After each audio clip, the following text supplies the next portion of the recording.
Alrighty, Sydney Supersonic's got a really exciting one for you today. So, we've been getting a lot of questions about how to really make sense of all the content in here. As you can see, as you know, there's tons of material in the Elite Athlete Blueprint, and it can be sort of overwhelming to realize, like, oh, where do we start, and how do I put all of this into a plan? And what I have for you today is the single most important thing, in my opinion, to really optimizing your athletic career. And I know that we sort of say there's a lot of important things, but this really is the thing that will set you up to know and to guarantee yourself that you're doing the best that you possibly can to reach where you want to go with your training. And so, with that said, I want to introduce this idea of periodization.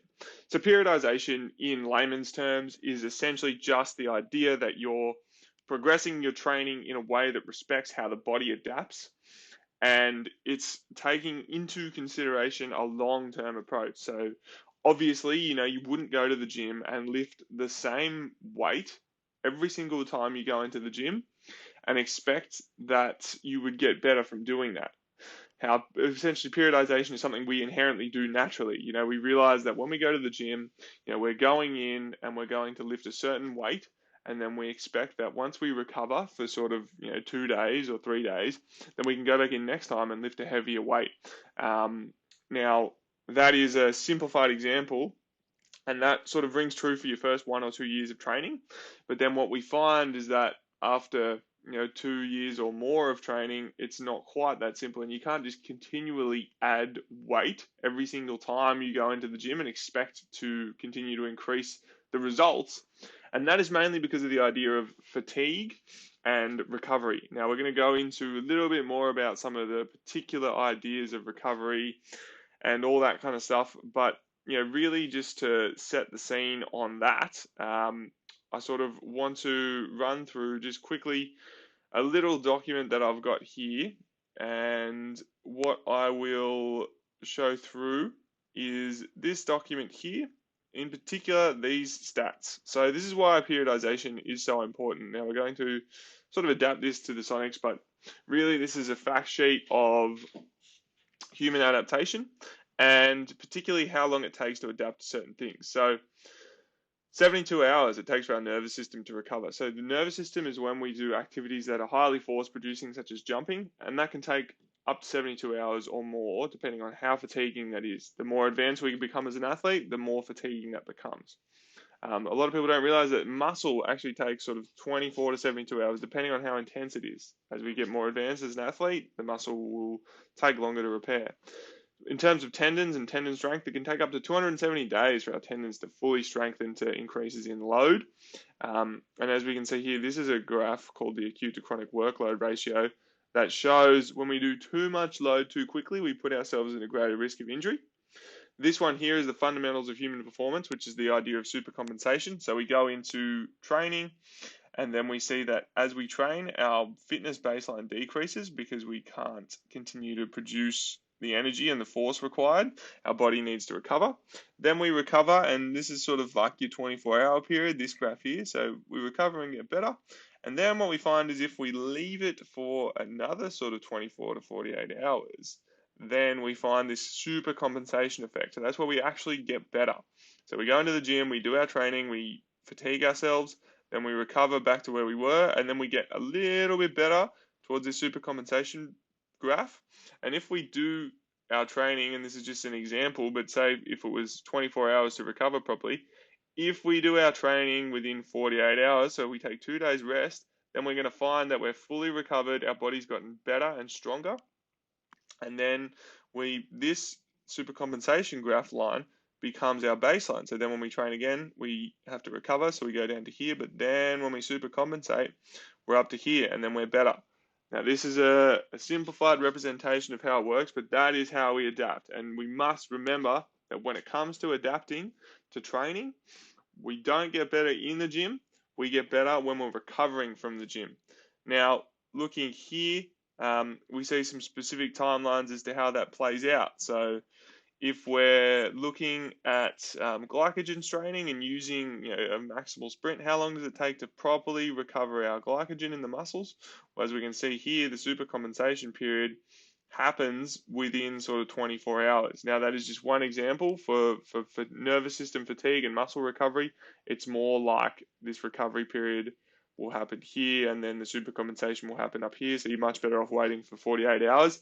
But it gives you an idea of why it's so important to recover from your training, and why this periodization must be taken into account. Now, as we become more advanced as athletes, what also happens is that we reach certain periods, so you could have this over weeks.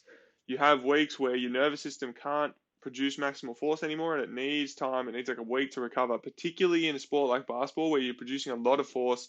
The tendons need to adapt. You need to give your body time to heal, and there are certain things that are just going to accumulate in terms of your fitness and your strain and load, and that needs to be taken into account. Now, really, this supercompensation graph is applied to all of the systems in the body.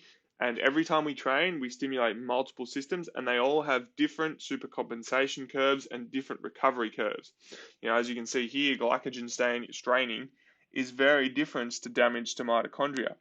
And the damage to mitochondria can take up to 8 days. And if we're going really, really hard in our training sessions, we're going to be damaging our mitochondria, which is our energy producing cells. And what we need to do is take certain periods where we take time off so that our mitochondria and other systems such as our tendons, ligaments, and some of the inner functionings of our hormones can adapt. If we're continuing to go hard and drain our adrenals, training hard and everything like that, we're not going to be functioning optimally. And that's why, and this is when we spoke to the Olympic silver medalist high jump coach Matt Horsnell, the coach of Nicola McDermott, we found that his biggest thing that he said was so crucial for Nicola was her ability to take deloads and take time off.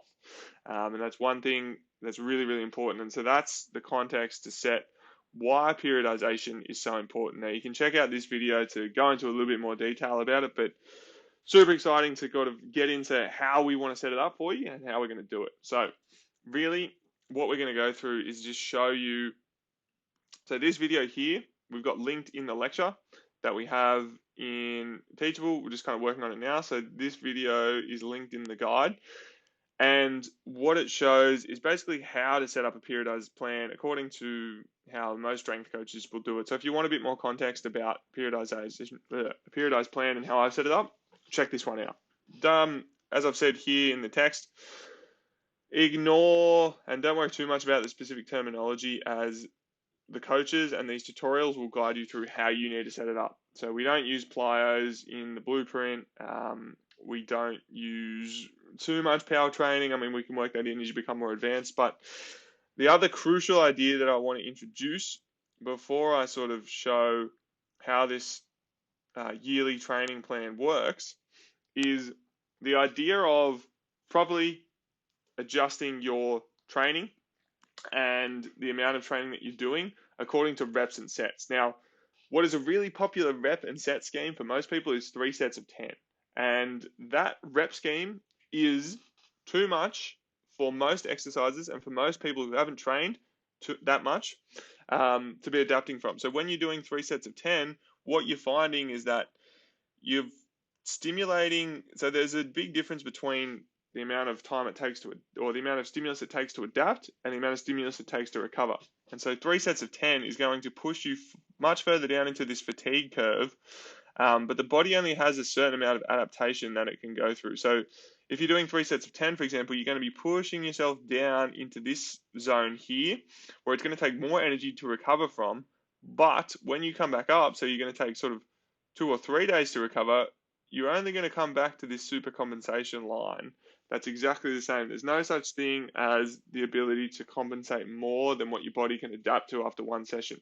So to put that into context, if you're just starting out with your training, and this is a rough guide to how to guide your rep schemes based on your ages and based on how long you've been training consistently for. But if you haven't really consistently trained in strength training for a year or two, there's not much point in doing anything other than 1 set of 20, because there's so many newbie gains that you can clean up. And I respect if you've been in the gym before and you've done a lot of gym training, but it hasn't been consistent, then you're still going to benefit from this 1 by 20 rep scheme. I've been training for 10 years and I still use 1 by 20. And it took a lot of checking my ego at the door to realize that, hey, look, I don't need to push heavy weights all the time. And it's actually not going to be beneficial.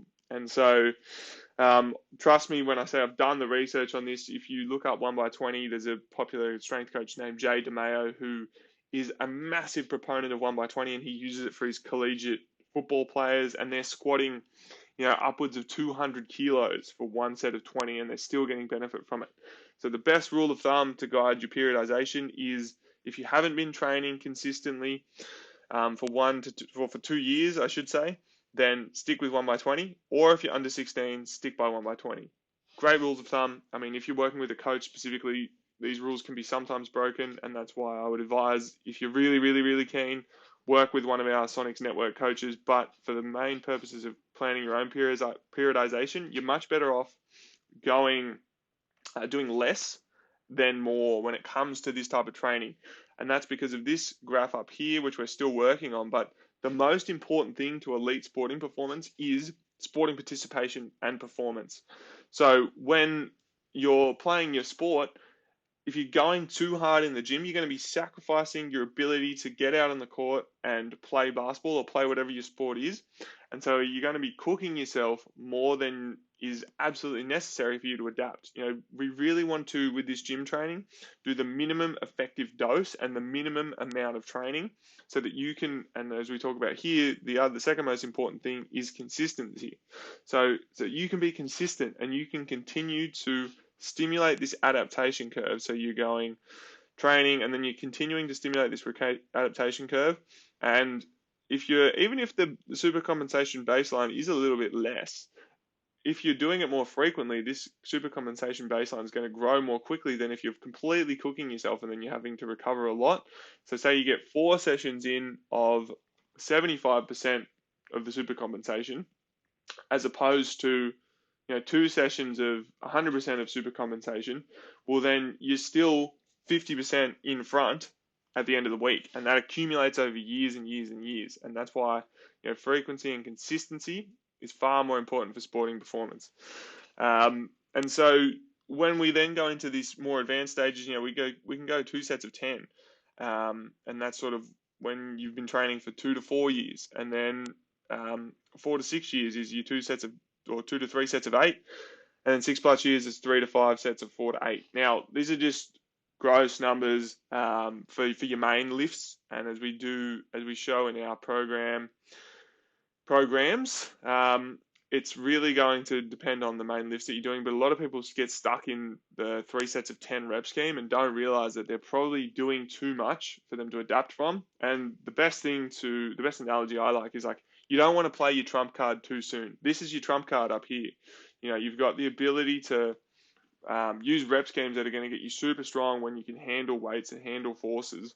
But if you play that too soon, then you've wasted that card. You've already used it. Your body is nowhere near got the adaptation that it could be getting from that type of training, and you're going to be sacrificing your long-term capability as an athlete. The other thing I will note is that 1 set of 20 is the optimal training, training stimulus and training amount to get tons of movement in to really work through. And as you see with our Sonics program that we have, which I have in, whereabouts is that program? Right here. As you see in our program, there's a lot of movements in the program. So we've got we've got 12 movements in there, and then we've got 11 movements in there. And so that's a lot of training stimulus and a lot of movements for one particular training program, but you want to give yourself as much variation as possible in your training so that you can account for all of the things that you're not accounting for in a game of basketball, and really strengthening it up and building the resilience of the body. And doing this consistently, so going these sessions on Monday, Wednesday, Friday, and then these sessions on Tuesday and Thursday after your game days, for example, is going to give you the absolute best bang for your buck to continue adapting to your training. And so as we show in this graph here, really the key is that consistency piece. And then just continuing to be consistent with it. It takes much less stimulus to adapt, as we talked about, than you might think. Particularly when you're an athlete and you're playing a lot and you want to optimize your jumping. The most important thing that's going to get you more athletic is your ability to get on the court, going hard on defense, jumping hard, playing really, really intensely. That is the best plyometrics you will ever do. And that's why we don't use plyometrics for the Sydney Supersonics too much, is because the best plyometrics that you're going to do is what the plyometrics that you're doing on the court. There's no better plyometric exercise than going out and trying to dunk the basketball. So with that said, like, these are some specific rep schemes, and this may be just going over your head as a new athlete, but for those who do know strength and conditioning and are familiar with strength and conditioning, it's a really, really important concept for you is to buy into this long term. And if you have been training consistently, give 1x20 a go.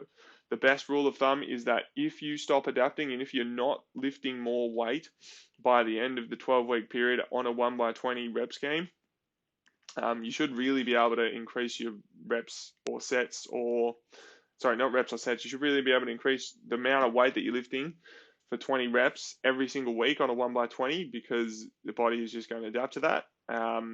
If you're not continuing to increase the weights over a period of 2 weeks, so say you have, okay, I'm doing 1x20 at 80 kilos, and then for 2 weeks you're still doing 80 kilos, then it's time to sort of change things up and you've reached the peak of your adaptation. But I guarantee you that you will continue to adapt to that, and it's just a matter of being consistent with it. And I mean, it's a really, really great rep range to also stimulate your tendon adaptations and your muscular adaptations and all the adaptations that will allow you to be resilient and strong for the long haul. And so that's why I just can't emphasize how important 1x20 is. It's not going to cook you. You're going to feel great, and it's going to make you athletically optimized for the long haul of your career. And so with that in mind, let's go into this yearly training plan. So a periodized plan essentially just factors in all of the competitions that you're competing in and respects how the human body adapts and plans it out over a year. And as we've got here, we've sort of got it as this is a sample 4-year plan. And this would be an example of someone who is planning for the next 4 years and hasn't really done much gym and sort of wants some structure around their basketball training and wants to know where to start. And so we've got a blank template at the beginning here, and this is just in line with our Sydney Supersonic season and the CLB Champions League basketball season, as well as the 3x3 international season. So, from sort of August and September, we've got an off-season / prep period, and then October, we've got our real off-season period, and then the CLB season starts in November. So this is where we would have our domestic comps really going hard from August to October, and then the CLB season starts. And this would be for your competitive players who want to play in the national tournaments. They're playing in Australia here, and then from sort of April to July, we've got our international competitions, and this is where we want to peak. Now, with this in mind, I've got these transition phases here as well. These are sort of where I recommend athletes take a 2-week break, and this is something we talk about in the blueprint. It comes from the deep game, but taking a 2-week break at strategic times throughout the years is a really powerful thing. As we talked about before, where it's like you're going to allow yourself to super compensate and improve your tendon recovery and nervous system and all that kind of stuff. So really important concept there. Personally, I have a 2-week break at the end of this 3-on-3 competitive season as well. I like to include it there, but this one is scheduled in for Christmas time. Most people are going to take a 2-week break there, and this one is scheduled in for the end of the CLB season, going into this international competitive season. Now, in these 2-week breaks, the deep game sort of recommends that players go away from all basketball and just enjoy themselves. If you were going into some international competition quickly, you could use this time to really study up on a lot of film and that kind of thing, but I'll leave that to the discretion of the athlete. So this is the blank template that I want our athletes to use to plan their training season. And really all that we need to do, as we talk about in this lecture here, where we're looking, knowing how to train for the perfect training week, full training week, different ages. It's in the workbook. Sorry, in the workbook. So using this template, copy the text into a new spreadsheet and highlight in red under the games section the length of your main competitive season for your sport. So when we go here, say for example you're a CLB athlete and these are the games, this is how I've highlighted it. So you literally just go in and highlight in red, that's where my games are. And then you got sort of game one, and if you want to put a link to the game, like say for example, this week we're playing in Adelaide. So we go Adelaide event, and that's game one. And then two, what do we got in week two? Okay, this week it's a home game in Sydney. And so you continue to build out your competitive season with all of the games that are planned in, and you can write notes in there. You can link to the event as well. If you want to put a link into the spreadsheet, you just go here to say like, this is where the game is, for example. I'm just copying this even though it's the workbook, and this might be the link to the game. And then you can click on that whenever you see it, and it's like, you know where it is. So say, for example, you wanted to go CLB 3x3, and you knew that an event was on a particular date. So you go into events, and it's this event here, the Hamilton Rams Junior event, and you want to have all the details handy for you so you can just quickly look at your competitive training plan when you need to. So you can either leave a comment. I prefer to do it like this and link it in. And then when you hover over it, you can leave a comment for your coach, tag whoever you want to tag in. But also, you've got this note function here. So that comes up, and then that's a note to leave to yourself. Against top competition, be ready, whatever you want to leave for yourself. And it's a great way to also point things out to your coach. So if you want to tag your coach in there, say you wanted to leave a comment for me, then you just go at Ben at MTV Health or Ben at SydneySupersonics.com, and you can assign that to me and say, okay, here's a comment for Ben. I want to draw your attention to it. This game, what do you got for me on notes there?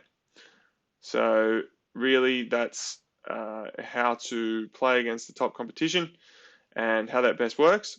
And that's how we sort of plan out the training year. And then you might have some international events that you want to link in there. But as long as you know, okay, that's when your main competitive season is, then you can effectively determine how you're going to plan over the long term. Now, with that said, we, as the Sydney Supersonics, have our coaching program that we use, or have our physical preparation program that we use. This will be sort of tweaked, but we've got our sort of, if these are our introduction to strength training sessions, and they're all 1x20 based. So we've got the full program that's going to give you the optimal adaptation that you need over the long term. It's a hybridization of the knees over toes program that we do recommend as part of the Elite Athlete Blueprint. As you can see here, we go through the specifics of the knees over toes program. So what comes after you get your session with our physio partner, improving the way you move.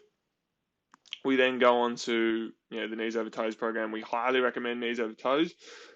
But the reason why we created this program is because we realized that for everyone, paying for another program may be something that they don't necessarily want to do at this time. And so we gave them an option, particularly for younger athletes as well, gave them an option to do some training that is a bit more sport specific, and will really satisfy the requirements that really any athlete who hasn't been training or has been training in a way that isn't optimal for them for the first 1 to 2 years of their training. You can follow these programs. So we've sort of got a day 1 and a day 2, and those are your A sessions, and you do those for 12 weeks, get all the adaptation you can out of them. And then we switch over to our B sessions, and we got a day 1 and a day 2, and we do those for 12 weeks. And we continue to alternate these 12 weeks, 12 weeks. and we do those for 2 years. And then you'll be really eking out the most performance that you can out of a 1x20 program. And then that's where going into a program like knees over toes or working with one of our strength and conditioning specialists will really allow you to start making the most of these rep schemes up here. And even continuing with 1x20 just with some more focused stimulus, as is done in knees over toes, or as one of our coaches will work through you with. But in my eyes, if you want to go hard and be really, really specific, then I would suggest working with a professional or joining up with the knees over toes program. But if you're like, hey, look, I'm happy to sort of just go through the basics, really, really commit to optimizing my basketball performance, and then just have a program that's going to be optimizing your athleticism and building up the base, then that's where this program that we provide, which I personally think it's a great program and it's a fantastic program that I wish I had, will satisfy that for you. So we call that the Sonics 1x20, and that's our first 2 years of training. No matter how advanced of an athlete you are, I can't emphasize that enough, it's going to be beneficial for you. I guarantee you that. So when we go into, so this is our first year, and this is a sample training program. If you're someone who's, say, training for the Olympics and just getting into the gym, this is how we'd use it. So we sort of go 1x20, program 1. So we go A, and then we go A or B. So it's like, this is the A program, this is the B program, and then you alternate program 1, program 2. And that's how you periodize over the year. And then you take into account, okay, these are my games that I'm playing. Those are the things I've noted. This is sort of the skill that I'm going to be working on. This is a rough skill progression that we would like for our athletes to focus on if they don't know what else to focus on. Absolutely shooting and handles, most important thing to build the fundamentals. And then, expanding your range, really focusing on your defense during games, applying all of these concepts into the competition as a confident scorer, looking to score and just building up the confidence. And then we sort of go into the next year. Okay, so we've got our 1x20. This is a program 3, a specific prep program. If people feel like that's necessary, we can create that. And these are just some examples of skills that you can continue working into your training and planning for the long term. So it really takes the pressure off needing to go in every session and feel like, hey, I've got to do, finishing, and now I've got to do dribbling, and now I've got to do shooting. And then you spend 2 hours training and you're really just cooking yourself, and you're cooking up the law of sort of diminishing returns, and you're going far too much skill to really get benefit from it all. What training should be about is short, sharp, and effective blocks of training, focusing on one particular thing. It's not to say that you're not going to get better at all of the things, but you're allowing your body to fully recover, fully adapt, utilizing mental practice and mental rehearsal, and you're just giving your body the best chance to become an elite athlete. And that's what the Elite Athlete Blueprint is all about. There's a bunch of other notes here that you can take note of. Down here, I really like to take 2-day breaks every month, so take the weekends off, just to keep things fresh and to keep myself going. And as you can see here, this is an example.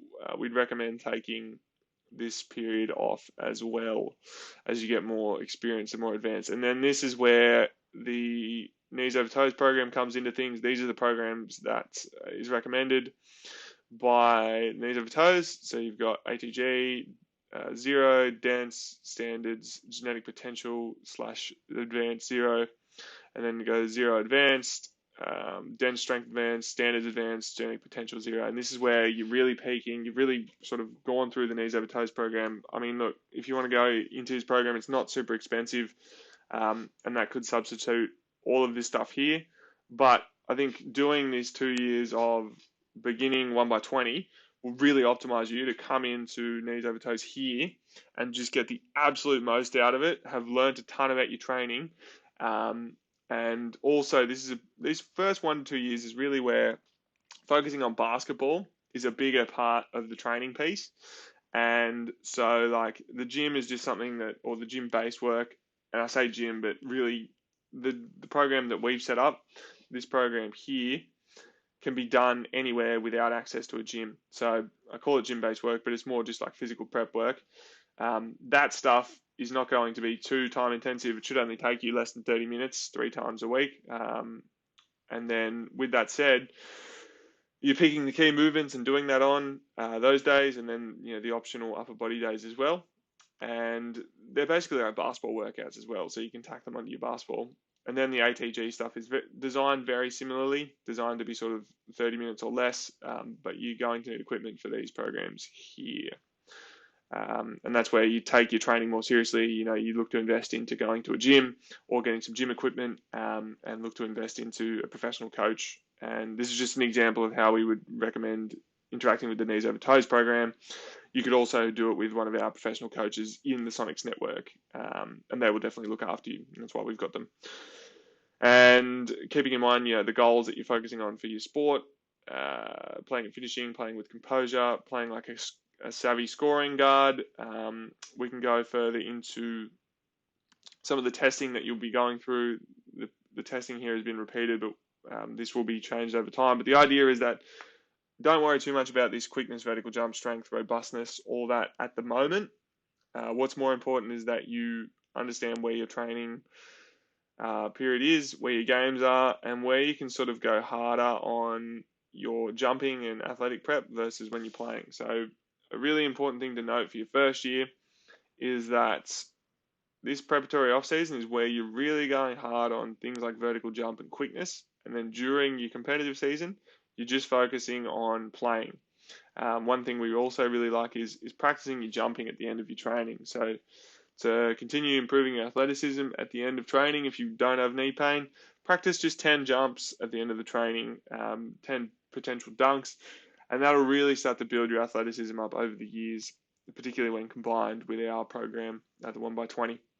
So all of it is about building the base, and as you start to get in season and you're doing knees over toes stuff, you can adjust the kind of programs that you're doing based on the stage of season you're in and based on how you're feeling. This is just a rough guide. It's not the be all and end all, but you want to adjust to how you're feeling and how you're going. So this is in your blueprint, the section where you need to find it. You can just click on the template there, and that'll take you to the sample yearly training schedule. This is the example of a 4-year program. If you want to run with that, awesome. If not, here's the blank schedule that you can use. So hope that was helpful, guys. A lot of information there, and that's really summarized sort of like 10 years of strength and conditioning research and understanding and application for myself into a 30-minute video. But yeah, feel free to ask questions and let us know how you're going with all this. But we'd love to see your yearly training programs and continue to refine these with you, because this is, I guarantee you, the key to your success over the long term.